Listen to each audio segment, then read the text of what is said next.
Well, welcome everyone to our afternoon session and presentation. Thank you for being part of CruiserFest this year. It's been really neat to see the turnout, and I hope you guys are all enjoying yourselves. Before I introduce our keynote speaker for this afternoon, there are a couple of thank yous that I'd like to share. First off, I'd like to thank Cruiser Outfitters and Kurt Williams in particular for what I would say is relentless support. And if you guys notice on this banner right here, it says, proud supporter of the Land Cruiser Heritage Museum from day one. And what that means is that the night the idea was conceived to actually do the museum, it was me and Kurt driving to Lander, Wyoming to pick up a BJ-70. And I called Kurt and him to go, and I said, did you know what I was calling about? And he said, no, but when I see your number on my caller ID, I know it involves late nights, long drives, and Land Cruisers. and so anyway, we had time up there, and Kurt was working the keyboard on the computer while we were brainstorming, and that led to this. So it's been quite a ride. Thank you for your ongoing support, Kurt.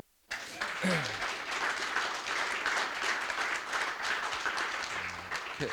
Next up is Associated Brigham Contractors, and Mike Bradshaw. I think they had to leave. So anyway, Mike's been a perennial supporter of CruiserFest, and he's actually, if you guys see the FJ25 out front, that used to be in Mike's collection, and he actually donated it to the museum last year. So he's all in as well. He's very committed. Our friends at Toyota, our family's relationship with Toyota began in 1968 when my dad was a parts manager, and it was great and ran strong for 50 years until we sold our dealerships earlier this year, and we're still friends, but just from a little different perspective. Toyo Tires and Todd Bergeson, I've known Todd forever, since he was with Toyota, and they've been a great supporter of CruiserFest, sponsored with tires and other goodies, and that's the case again this year, so thank you, Todd. Dometic USA, their first time on board, but they've provided tons of goodies. If you haven't already taken a look at what they've offered, I'd take a look at that, and we're going to be doing drawings. I think we've done some earlier, and we'll do more throughout the day, but super cool stuff they provided. DocuMart, they've done all the stands in front of the vehicles. They've been great supporters of the museum. Utah Division of Arts and Museums, Wasatch Cruisers, another perennial supporter. They handle the show and shine every year, and it's been great. You guys obviously put a lot of time and effort into it, so thank you. That adds so much to this event, and I really appreciate that. Red Ox Manufacturing out of Billings, they build super cool bags, and I don't know if Jim's here today. I haven't seen him, but Jim Markell's done a great job. Traeger, another first-timer, brought a lot of goodies, provided a lot of goodies this year. Tony and everyone at Overland Experts. Dank House Productions, another first-timer, but they've done a lot of video stuff to support the event. And then on a personal note, I would like to thank my dad, who's not with us, but he kind of started all this when he was a parts manager at Stevenson Toyota and took me to work one day, and I was 4 years old, and I wandered out in the backyard and found my first FJ40, and I've been in love ever since. It's my wife, Heidi, who never threw a wrench in the gears once. She just said, go, go, go, and this is what it's resulted in. I'd like to thank Toby for her administrative oversight, not just of the museum, but everything she does to make my life so wonderful and so smooth, and her ever-ready access to a built-in work crew. She brings her whole family in and helps push Land Cruisers around whenever needed, so we appreciate that. Dan Busey for the knowledge and prep. Everybody who's ever met Dan knows that between him and Kurt, there's nothing no question that can be asked that they can't answer about Land Cruisers. And Dan, for those of you who don't know, Dan was employed at the Toyota store in Murray the day my dad bought that store, May 1st, 1979. So he was an original employee, and he was the last original employee to retire. and immediately upon retirement came to work here at the museum. So it's been, I think, now 44 years with our family. That's loyalty. Board of directors, I acknowledged them earlier, but these guys do a great job helping steer the museum. And last but not least, I'd like to thank Jules. Jules, come up here for a second. I know you're hiding behind the lectern, but come up here. Jules has been here for weeks, and she's very organized and very prepared, but as we got closer to the event, her days got longer, and I think you spent the last 2 nights here till 3 a.m. So, yeah. So we just wanted to acknowledge your hard work with these flowers.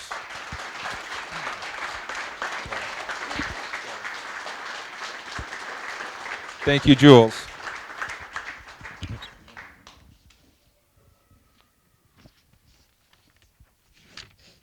All right, thanks for indulging me on that. It's now my privilege to introduce our keynote speaker for this afternoon, Marcus Umlauff, General Manager, Truck Strategy for Toyota Motor North America.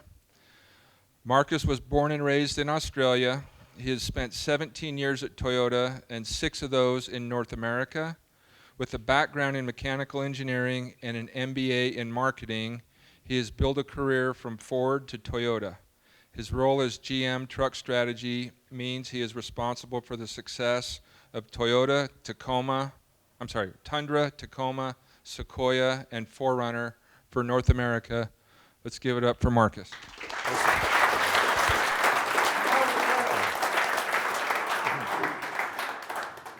Jules, do I need the microphone as well? I need this one too. All right, come on in. Well, good afternoon, everyone. Now, this is a pretty special place for me to be able to come to. So it's a privilege to be here. Honestly, just seeing the energy, seeing the passion from you all is, this is why I do my job. And it's really, really special. So thank you for indulging me. I mean, thank you for having me, Greg. This is really great to be here among people that this is why Toyota is so special and why Land Cruiser is so special. So I'm a little selfish. I'm going to brag a little. I actually think I have the coolest job in the company. But anyway, it's like my job is really to bring together a whole truck business. And all of that is based on listening to what people want, listening to what it is about Toyota that is really special and how we bring all that together. So it's being here with you all, talking to you all, actually being part of this. This is why we do it. And this is what makes it special. So I know earlier, Mike was talking about sort of community. I think that's the really special thing about this. So it's really great to be here and be able to talk to you all today. So I thought I'm going to give this a bit of a theme as we go through. So it's like what's something that's going to be really relevant to everyone here, and I'll take a bunch of Q&A at the end, so we can talk through a few things. But the thing that really strikes me when we talk about Land Cruiser and we talk about the Toyota portfolio today is nature versus nurture. And we sort of look at this, and I mean, sort of from a nature sort of side, like what is it inherent in our DNA? What is it that makes us who we are? And then the nurture is what's the environment that thrives within? Sort of how does that grow? And if we think about all of us, I mean, we're a product of our ancestry, and we're really a product of the environment that we grew up in. And so the people, our community, I mean, all of those things make us who we are. And this is pretty cool, and I'm going to join the dots here, I promise. But it's really cool when you look at Land Cruiser and you look at our truck portfolio, they are absolutely ingrained together. And I think it's really special to be able to be here and see the origins of Land Cruiser and how we bring all of that together. So I'll go into a little more detail on that, but before I dive too deep on that, I thought I'll give a little bit of introduction as to who I am and where I came from. So it's been a bit of a journey, a bit of a story. Firstly, and as Greg mentioned, I'm from Australia, so it's a bit of a giveaway. It takes a little while to catch up on the accent, but I will tell you a very small story, and this is a funny one. So about almost 5 years ago, we made our permanent move to the US. After an assignment, we came permanently, and for anyone that's been to Texas State Fair, it's a really big deal in the truck world. And so a lot of truck launches are there. It's a really big deal. It's a bit of a competition of who can put their truck the highest in the air, literally, and typically they do get hit by lightning at that time of year, but it's a big deal in Texas. And Texas Auto Riders Association it's a pretty big group. You'd think Texas actually have their own Auto Riders Association. So with about an hour before the media event, the speaker actually had to pull out. So I said, don't worry, I'll do it.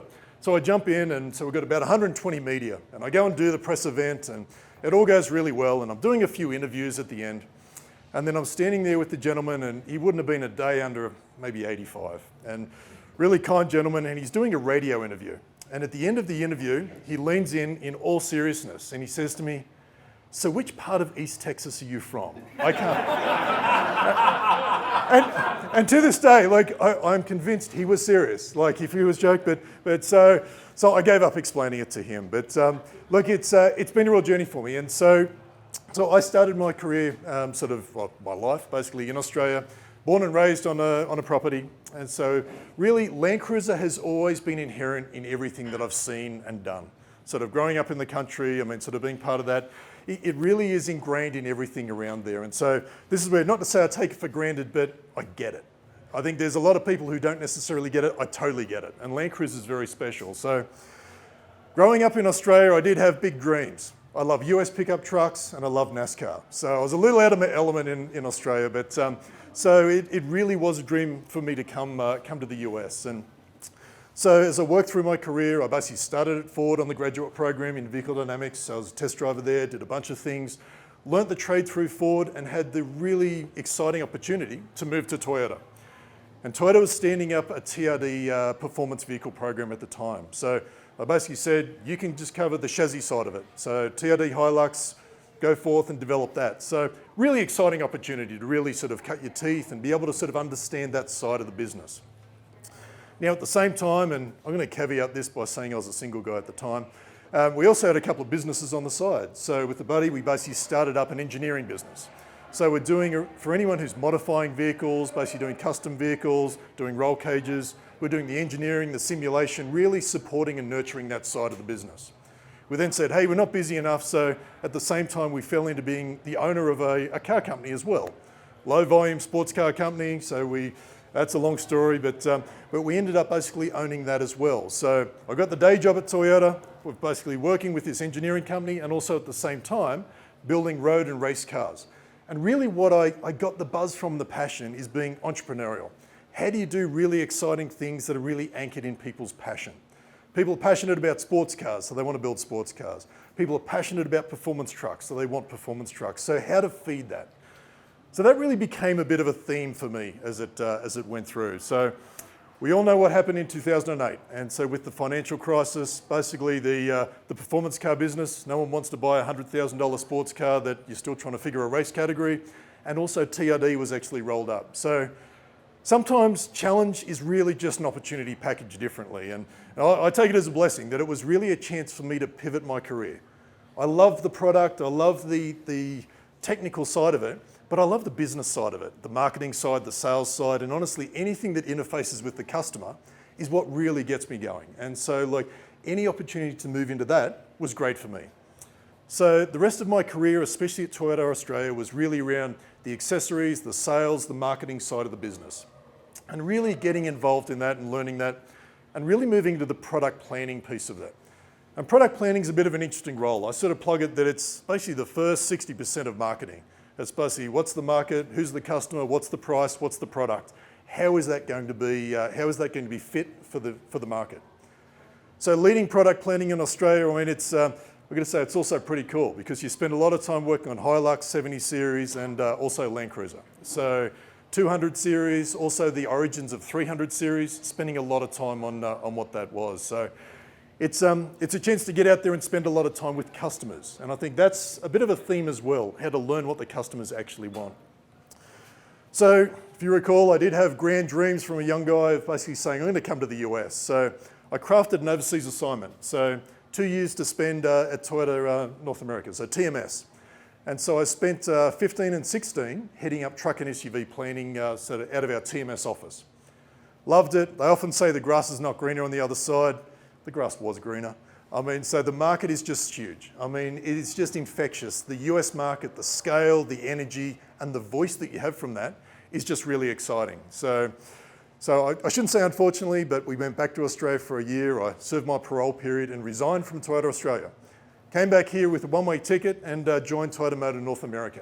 And I was very privileged at the time that Bob Carter and Jack Hollis crafted a role that says, you got a clean sheet of paper. We just want to do big things in truck. We're going to sell more trucks, we're going to make more money doing it, but we need to think and act like a truck company. And so it's pretty rare that basically you're doing something you love and you're basically given a clear mandate and a clean sheet of paper. So it was really exciting to do that. So that was a chance to bring all of this together and sort of say, okay, as we go forward, what does a truck business look like? And that's really sort of what's got me to this point today. Now I'm going to make sure, I actually put a few notes to make sure that I stay on track here as well. So the one thing that I want to anchor into here though is for Land Cruiser as we go forward, I can't talk a whole lot about Land Cruiser. And the thing that I'm very conscious of is I'm probably about the least qualified person in this room to talk about Land Cruiser. But what I can talk about is a lot of the inner workings of how Toyota gets to there, how the Land Cruiser actually comes to life. The one thing that is really exciting and that I've been very much a part of that I want to talk more about is Tundra and Sequoia. And you're going to say, well, really, that's not a Land Cruiser. But what I'm going to get there is we're going to talk a little more around the origins of 300 series and how that really translates into Tundra and also Sequoia as that comes forward. So the first thing I just want to do though is talk a little more around what does Land Cruiser actually mean to me.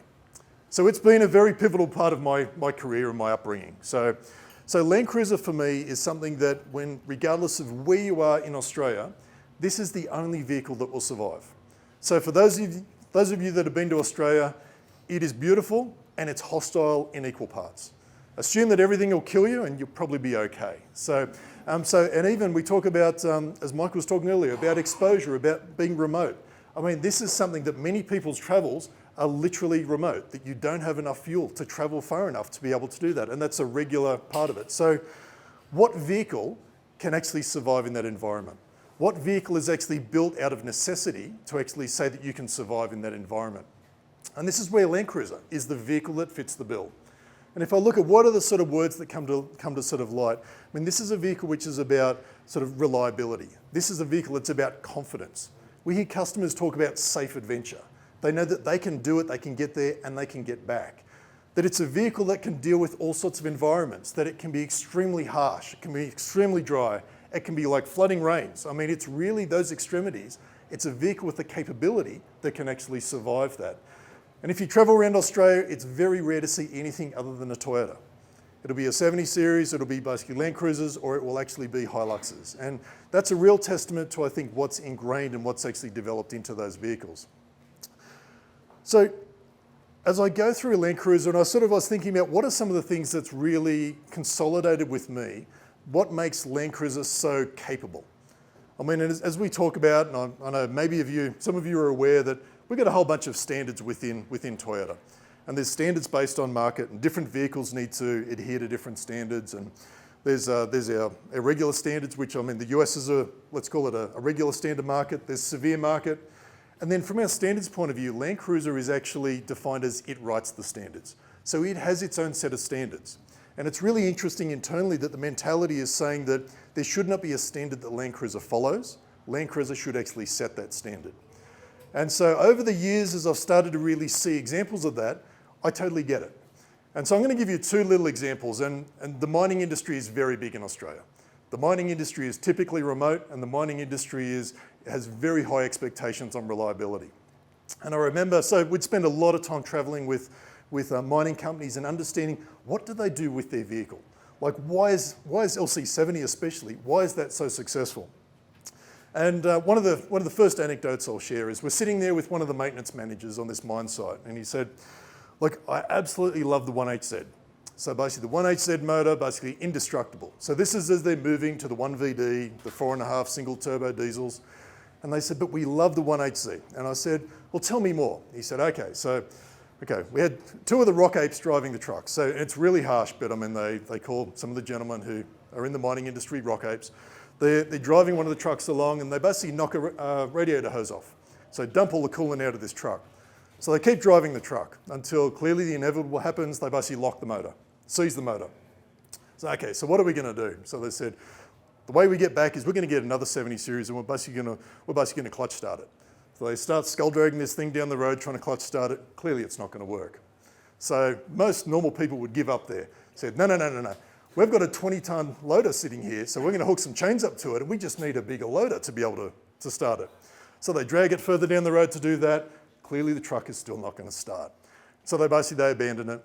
Service crew goes back the next morning, put a radiator hose on, fill it up full of coolant. 6 months later, truck hasn't missed a beat. They literally didn't do anything other than basically let it cool down, put coolant in, and they said this truck just keeps running. And so the amount of integrity and capability that is in those engines, these companies that basically spend a lot of time focusing on reliability and cost of ownership and things like that swear by this product. They say nothing else can really survive that. The other one that I was talking to them about, and a different company, and some of the environments are really hostile when it comes to mud. So some of it's really dry, some of it's really harsh, some of it's really muddy. And so they do a lot of modifications to their 70 series Land Cruisers. And I said, so explain to me a little more why you do this. They said, well, one of our big challenges is the mud that's thrown up off the road, because they basically drop cement onto there as well. So essentially it's a combination of mud with a little bit of powdered cement that basically gets thrown up under the truck. Hangs off wiring harnesses, hangs off everything else. When it dries, it actually falls out and tears harnesses out of the truck. So I mean, it's pretty brutal. I said, so how much mud is it? And they said, well, what we've started doing is we weighed some trucks as they went out and weigh them as they come back, and the truck would be 1,000 pounds heavier when they come back with the mud underneath. And if they don't clear it out, they said it actually set like concrete. And so all of the drive shafts, all of the wheels, to the point they have to chisel it out around there. But again, an environment that this truck will survive in. And the thing that sort of hits me is like, what vehicle is designed to survive an environment like that? And it's really Land Cruiser. And I think it's a really special thing when you can say a vehicle that is, by all intents and purposes, is so far over-engineered. That, I mean, the rational decision is to say, you can lower those standards. But you don't, because the thing that makes Land Cruiser is that it sets the standard. And so I think that's been these are the sort of things that are real awakenings to me, to actually say that here's what a vehicle can actually do. Here's why the majority of people who never need it, but they have it there, is like to support what they're going to do. So it's really encouraged Land Cruiser to really hold a very near and dear sort of part in my sort of life, and I guess my ownership of Toyota. So then the question comes with Tundra as we come along. So 2016, I remember one of the engineers came to product planning, and he made the visit to the sales office, which is a bit confronting for some of the engineers. I'll tell you a funny story. Within Toyota, so I'm a mechanical engineer by trade, but they call me the sales guy. So I actually wear that as a bit of a badge of honor. So anyway, they came down, they spread out this drawing on the table, and it's basically the plans for the next gen Tundra. And it was really the layout drawings. But the really important part of that was that the architecture for that is the F1 platform, which is LC300. So from the very outset, that Land Cruiser 300 series, then Tundra, and then now Sequoia is basically the same platform, is basically the same vehicle. So I'm going to stop here, and I'm going to answer one of the questions that maybe someone might be asking in the Q&A session. And you can still ask the question, but I think when we launch Sequoia very soon, you're going to start to see the reason why 300 series Land Cruiser maybe has a worthy successor sitting there, that it's not in name, it's not necessarily the expectation of the past, but it is certainly a product which is a worthy successor of Land Cruiser. So what you see though is some of the benefits that come through to there, and this is where I talk about the DNA. So for Tundra, the DNA for the vehicle, how does that come through? Land Cruiser is its DNA. So rather than saying this is a pickup truck, which is basically we start with a clean sheet of paper to just make another US domestic pickup truck, we say we have this really special thing called a Land Cruiser platform. How do we make a Land Cruiser platform? So the DNA, let's call it the nature part of it is Land Cruiser. The nurture part of it is the US market, the pickup truck customer, what they do and how they do it. How do we bring the best of those together? So that's really the genesis of where Tundra came from. So how do we take a lot of that engineering capability and then bring it through there? So it's really exciting when you see some of those things come through. And there'll be details, and I'm sure a bunch of people, when they start to pull them down, they're going to see the steering rack on a Tundra is ridiculously over-engineered because we couldn't do two steering racks. It's essentially a version of the Land Cruiser steering rack. So many things from a product planning point of view are saying, guys, you're killing me. Like the market won't necessarily pay for it, but we've got this great capability, we've got the cost that's in there. But this is the inherent capability and cost that basically everyone is going to realize. This is why we have Tundras that do 1 million miles. I mean, it's that inherent over-engineering, which is really special. But all of it is because of Land Cruiser.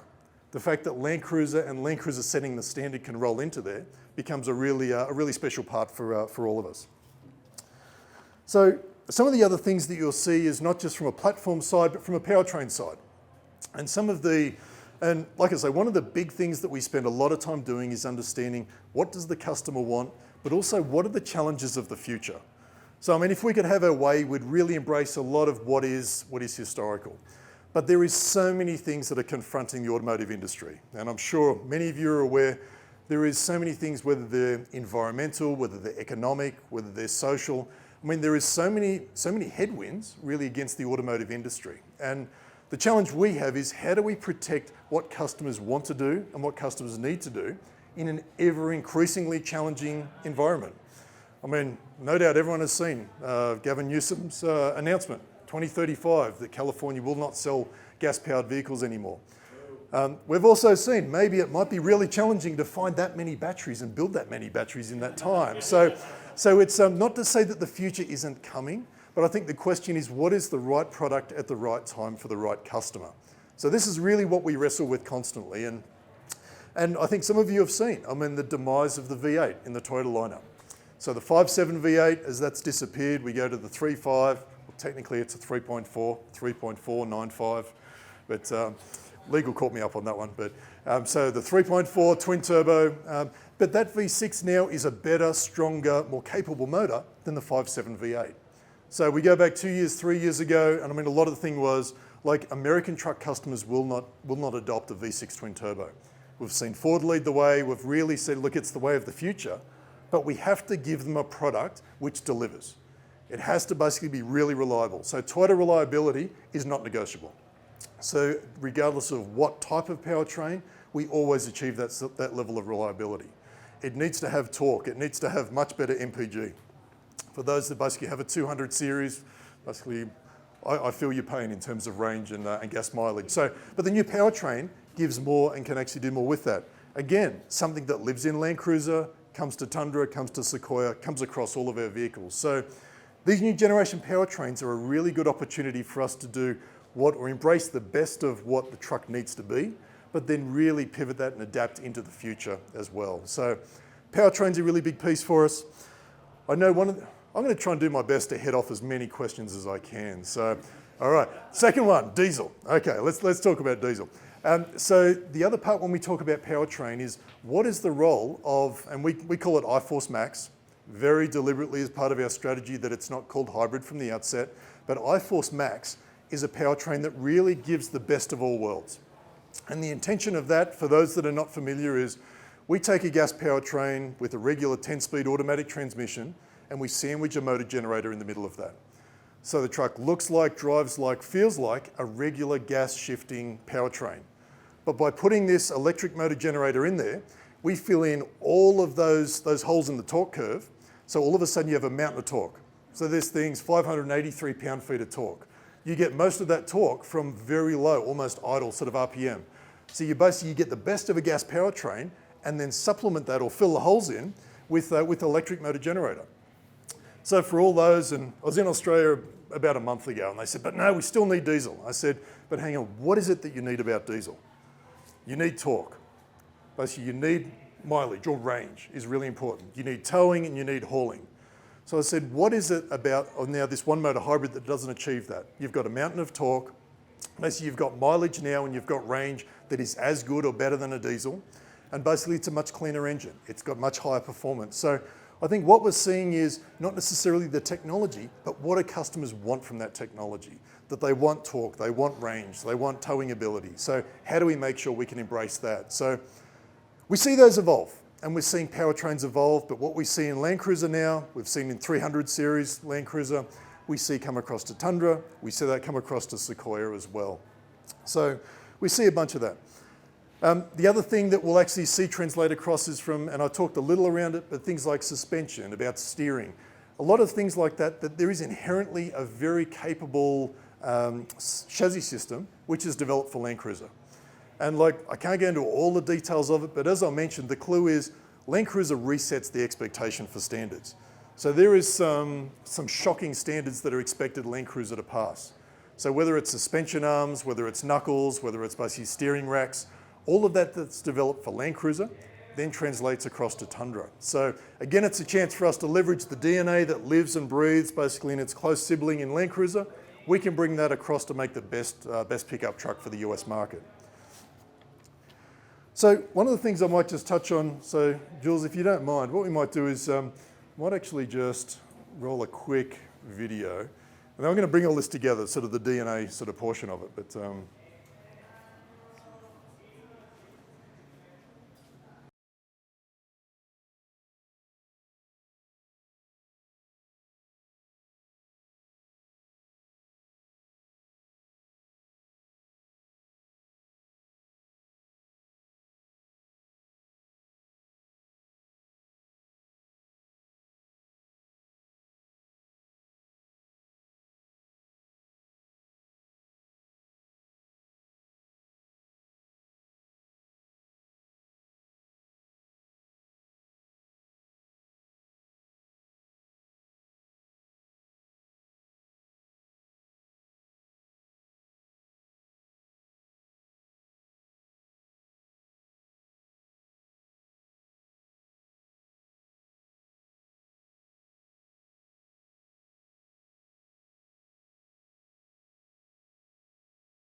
awesome. Hey, thank you, Jules, for running that. So, Jules, have you got that other slide? I might throw it up as a backdrop.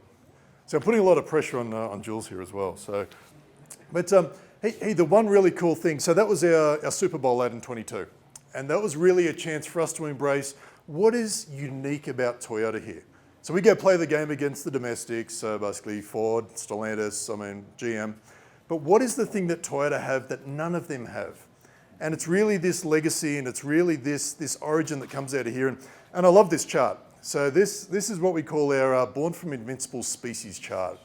So we need to figure out basically where did Tundra actually come from? And the cool thing is there is so many trucks on here that you'll see basically around here or examples of here. But this is a global DNA that basically doesn't exist with so many other vehicles. And look, this isn't just a slick marketing activity. I mean, I think all of you more than anyone else would appreciate that this is actually where it comes from. That's the learnings that come from many, many years of developing these vehicles. It's understanding the needs of all of these different markets. And in examples, even things like motorsport. I mean, a lot of that, how does that all distill together into making the best product and the best truck? So we're really excited that often marketing doesn't necessarily reflect what is actually going on or what's actually there. So this is a really good chance for us to bring all of that together. So I just wanted to share that with you, and really this is sort of where this comes together very much from a Land Cruiser point of view. Now, the one thing that I did mention as part of all of this is that this is about a truck family. So how do we bring the whole business together? So it's not just about launching a vehicle, but how do we embrace the entire customer experience? So maybe historically, and not necessarily just Toyota, but the mentality can be, we're going to build a great truck, we're going to launch a great truck and have a nice life. So really the mentality now is actually saying, what is the total customer experience? Especially in the world of truck, and remember when I say truck, it's Tundra, Tacoma, Sequoia, 4Runner. It's all of those vehicles that can do these sort of things. It's about a lifestyle. The people don't just buy a vehicle and then that's it. People will buy a vehicle, they continue to upfit it, they modify it. I mean, this is the place to see that more than anything. I mean, that it is a vehicle that evolves with people's needs. It's about the lifestyle that they enable. So it's really, as a business, how can we embrace that and how can we support that? So a large part of that is how do we make the best vehicle that is fit for purpose? So the best vehicle that you can actually modify. And so from our point of view, the easy answer is to say, we'll just build a great truck. The harder part is we want to build a truck that people want to modify and that they can modify. So this is where, sorry, Jules, we'll switch that off so I don't stare too much into that. Thank you. So it's really a case of saying, how do we build that whole ecosystem? How do we give people the best truck that they can have? One of the examples that came out of there, and I'll use it, is as we start to introduce safety systems onto vehicles. So we've got radar, radar systems, cameras. This becomes very difficult for us to modify vehicles. And the one thing that we learnt from our customers is they do value safety systems. Really early on, it was like, well, truck customers don't really care. Actually, they do. Truck customers really care about the safety systems and what they enable. Let's be honest, it's also a constitutional right to actually lift a truck. So the problem is when the two of those come together and you actually say, I love the safety systems, but you're telling me I can't lift my truck, it's a complete disconnect with what customers actually do. And so we've got one or two things. You can either ignore that and say, we're just going to basically keep steaming along and basically we know better and we'll do it, or you listen to the customer. And so one of the things that we really worked through to do, and we launched, I think last year in Tacoma, in October of this year we will actually have for Tundra, is doing a factory lift kit. And by doing a factory lift actually means that all of those safety systems are designed to work with that. So on Tacoma, rather than actually saying to people, if you want to lift your truck, then basically either you're not supported or you need to switch off the safety system, we say we have a solution which gives you the peace of mind to say it's developed by the factory. It works with all of the safety systems and that you can install that with your warranty, then it really acknowledges the customer wants to do it.